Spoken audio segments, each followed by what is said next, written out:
You expressly state that you understand that by making a tandem parachute jump, you risk serious injury or even death.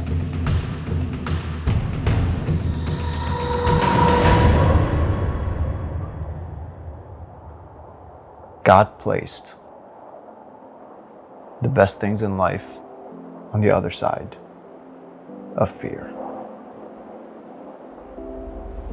At a first glance, this quote can sound pretty absurd, yet the more you repeat it, the more you realize just how powerful it actually is. I always rejected the notion of leaving my bubble and exposing myself to the mysteries of this world. Regardless of how many times I tried new things out of my comfort zone, there was always this nagging voice in the back of my head begging me not to go. It whispers doubts, anxieties, and worst-case scenarios to deter me from taking that step. I first realized just how much there is for me to learn about myself by doing things completely out of left field that I have never done before. The best example of this? Well, you're looking at it. Starting this YouTube channel took every ounce of courage I had in my life. Since I never showed my work to anyone other than people close to me or in my classes in college, putting it on the internet was never even an option for me. Regardless, I pushed myself and did it. And what I gained was the ability to share my thoughts, creativity, and tell my stories through this wonderful medium. The overwhelming response I received from my videos helped me gain the confidence to be able to create more and connect with others through them. Conquering my fear of the camera was just the first step to knocking down the walls of comfort that shielded me from this world. This made me think as to what other horrors I had lurking within me that I could confront once and for all. And that is when my dad signed me up to do the one thing that terrified me even more than clowns: skydiving. Now, I would not be exaggerating when I say I almost shit my pants. The first nightmare I ever had and vividly remember was of me falling from a high place. So acrophobia has been embedded in me ever since I could remember. In the days that followed, my mind could not think of anything other than the impending doom of falling from a plane. And just when I was about to tell my dad I couldn't go, that quote came to mind. The reason I haven't experienced exciting, exhilarating, and beautiful things in life is because I refuse to tread on the territory beyond that dreaded thing we call fear. So, after some convincing in the form of my brother calling me a bitch, I agreed to tag along. And boy, was it an experience.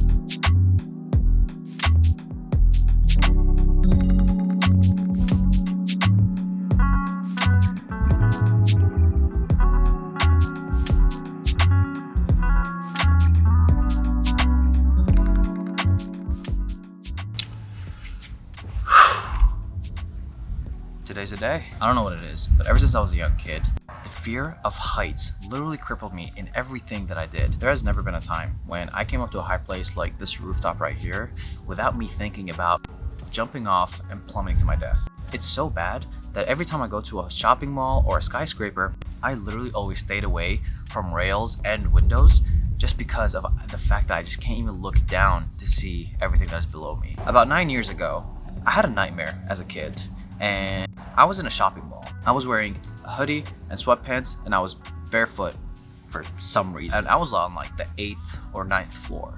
Like, I was really high up. And there was this force that just was unrelenting. I just kept pulling me and pulling me. And I was doing everything. I was clawing my way. I was trying to stop myself from being pulled back. And then all of a sudden, it pulls me towards the rail where I literally find myself flying off and jumping straight down into my death. You know those movies when someone's having a nightmare and they just out of bed?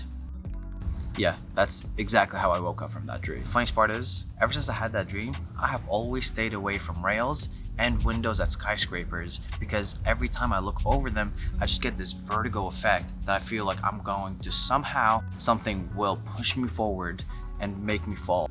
And in approximately 3 hours, I'll be jumping out of a plane and literally reliving that nightmare that I had of falling down. Also, weather is not really being a friend today, so we'll see how that goes.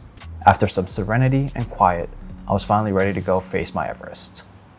With a newly found confidence, I ventured with my family to the field and saw all the other people crazy enough to go on this adventure. We watched a safety briefing, signed our lives away, and waited our turn.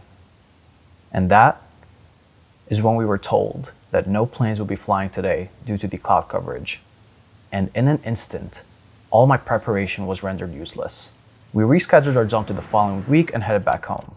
At that moment, I really wanted to feel disappointed, but I couldn't help but feel relieved that I didn't have to go on that plane. My shoulders felt light and I was able to breathe better. But there was this uneasy feeling in my mind that just would not leave me alone. In a way, it was like I was defeated by my own timidity and comfort. And that feeling persisted the entire week. Fast forward a week to the night before the skydive. I had successfully convinced myself that it's impossible for me to go on this jump. As I laid in bed that night, I decided to let my family know in the morning that they'll be going without me. As I closed my eyes, that quote replayed in my mind again. God placed the best things in life on the other side of fear. My whole journey so far has been about personal growth, self-development, and bursting my comfort bubble. If I back out now, everything I did up to this point would have been for nothing, and I would find myself back at square one. So I thought to myself, f that. I forced myself out of bed, got dressed, packed my bag, and left without giving myself a chance to think, because I knew if I paused for a moment, I was gonna talk myself out of it. I then changed my shirt into something a little more appropriate for the occasion, drove through clear and beautiful weather, and made our way onto the field. And nothing could have prepared me for what I was about to see. The only way I could describe it was that it was some of the most organized chaos I've ever seen in my life. I marveled at the deafening sound of the airplane, the sight of all the parachutes landing on the field, and the staff working like a well-oiled machine to make the system flow smoothly. The building that previously housed the plane was now filled with skydivers packing their parachutes with utmost care since, well, their lives literally depend on it. After checking in and waiting for about 2 hours, our turn finally came, and we were taken to put on the harnesses and get the pre-jump briefing. Armed with the right equipment, a personal instructor, a ton of butterflies in my stomach, we boarded the plane one by one and prepared for takeoff. And once we lifted off the ground, only one thing came to mind. There's no turning back. What followed were the longest 15 minutes of my life as the plane slowly began ascending to 14,000 feet. But I was soon brought back to reality as the door of the plane flung open and my dad made his way onto the edge. In the blink of an eye, he was shoved out of the plane and started his free fall. I then felt my instructor pushing me forward as we prepared to jump. With the sign from my instructor, a deep breath, I took the leap.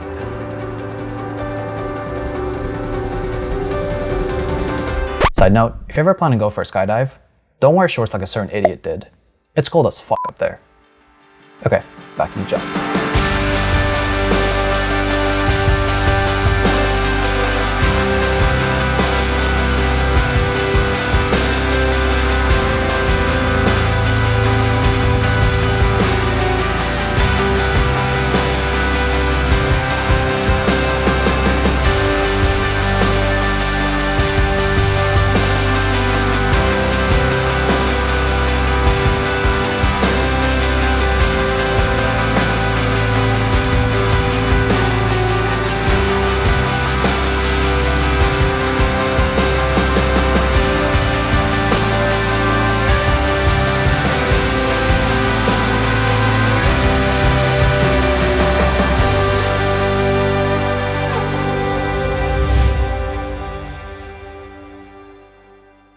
We always tell ourselves it's impossible to achieve something. It's impossible to get 100,000 subscribers, to start the business we always dreamed of, to learn a new language, or to face our biggest fear and overcome it. Through this whole trip, I had crippling anxiety leading up to the event. I didn't even document half of the panic attacks I went through. Silencing all these voices and staying focused on this objective was genuinely one of the hardest things I ever had to do. With the help of the incredible staff at Skydive Cross Keys, I was able to slowly enter the uncharted territory to stare down and overcome the biggest hurdle in my life. As if that wasn't evidence enough, I got a certificate too. Nice. What this experience taught me is even if you're pushed past your breaking point, just let go and enjoy the experience. Because the next time you look in the mirror, you'll be greeted by a different person. Thanks for watching, and I'll see you next time as the journey continues. Assalamu alaikum. Next up, my fear of clowns.